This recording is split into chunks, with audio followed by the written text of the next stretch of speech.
And here's a video review for Generations Legends Bumblebee with Blazemaster. Blazemaster is his little helicopter partner here. Neat little, like I said, little blue helicopter, spinny propeller, everything you'd want from spinning it the wrong way. That would just make him plow into the ground. But anything you want from a little helicopter partner. Way better than Jolt. Or whatever Jolt's partner was. Was it Jolt? Yeah, Hot Shot with Jolt. Yeah, that's what I'm thinking of. Yeah, way better. Already. Then Bumblebee's kind of a Cybertronian car. Not quite his IDW version, not quite any particular iteration of Bumblebee, but not a bad little yellow car.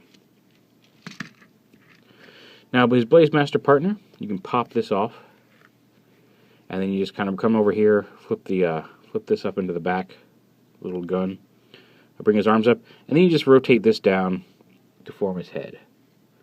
And he's a simple little robot. His tail just sticks straight out the back. You can leave this attached. I think it looks a little silly attached, but you can leave that attached to his back if you wish. He can in the X position. It kind of helps support him when he can stand with it. And you see he also has the targetmaster feature, and so his head is kind of sitting right above the opening for his blaster mode.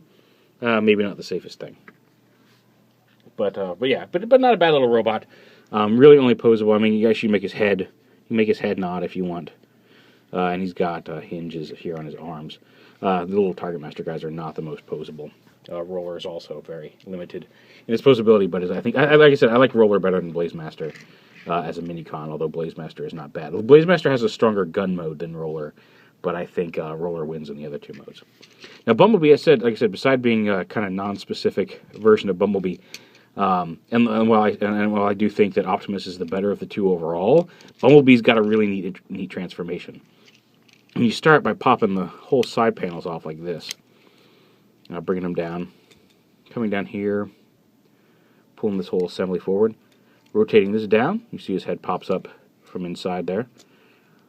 Putting all that together. You flip his feet. And that's pretty standard. There's some neat folding, a little bit of neat folding, the way the legs kind of all fold up and the chest comes down inside here. But what I really think is neat is the arms, because the arms you can see are really very long here. His fists are up here. And what you do is you take this panel right here, fold it in like that, and then fold the whole fist around like that to form his arm. You see the difference between the two there.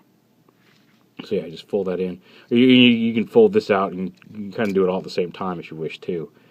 But there's that. He's got ball-jointed elbows, ball-jointed shoulders. He's got a little bit of a hinge here. And you can position these panels a little bit if you want them straight up and down. It gives him more of a gap here, where you can kind of fold those in a little bit to become more natural shoulders for him. Ball-joint hips, hinge knees, and then you got a little bit of movement here in the feet that can support him if he's leaning too far forward or back, but otherwise fairly limited. His head does not turn, unlike Optimus's. He does kind of have a giant panel on his back, but for all the things he does right, that's a minor oversight. And just a quick size comparison, here he is with the Optimus. A little shorter than Optimus, but also a little bit bulkier. So yeah, and then again, his partner can, you can, if you want, kind of replicate, if you want to just leave him as a helicopter, you can kind of replicate the Action Master's jetpack. You can plug him in. I guess that looks a little, the Action Master's helipack. You can kind of plug him in there as a jetpack or as a helipack, if you wish. It's kind of hard to see from the front, so not entirely useful. You can also, this propeller comes off. You can, if you want, just attach the propeller to Bumblebee's back like he's got some sort of jetpack, helipack weapon. But the shield, this is supposed to be like a spinning shield that plugs into his arm. Like that. It plugs right into that wheel. And then Blazemaster, of course, as I mentioned, has a targetmaster function. And you basically just take this is going to become the peg. And you just, right here, just push this forward. This comes up to the back is kind of the sight. Here's the cannon, here's the handle, and there's the gun mode. And it plugs in just like that. And like I said, I think it looks a little bit more like a cohesive gun than Roller does.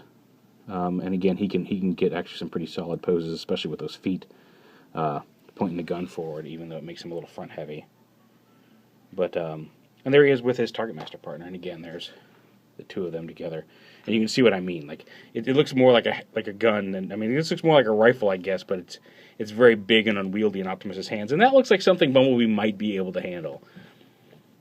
So Blazemaster wins in gun mode, but I think Roller wins definitely in both the other modes. But yeah, they're both solid figures. I think they're both worth picking up if you find them. I'm curious if we'll get any more, because like I said, they'll probably work really well with Metroplex. So yeah, I'm curious how many more of these we might get in this size. But the two that we've gotten so far are really great. And this one, of course, was Bumblebee with Blazemaster.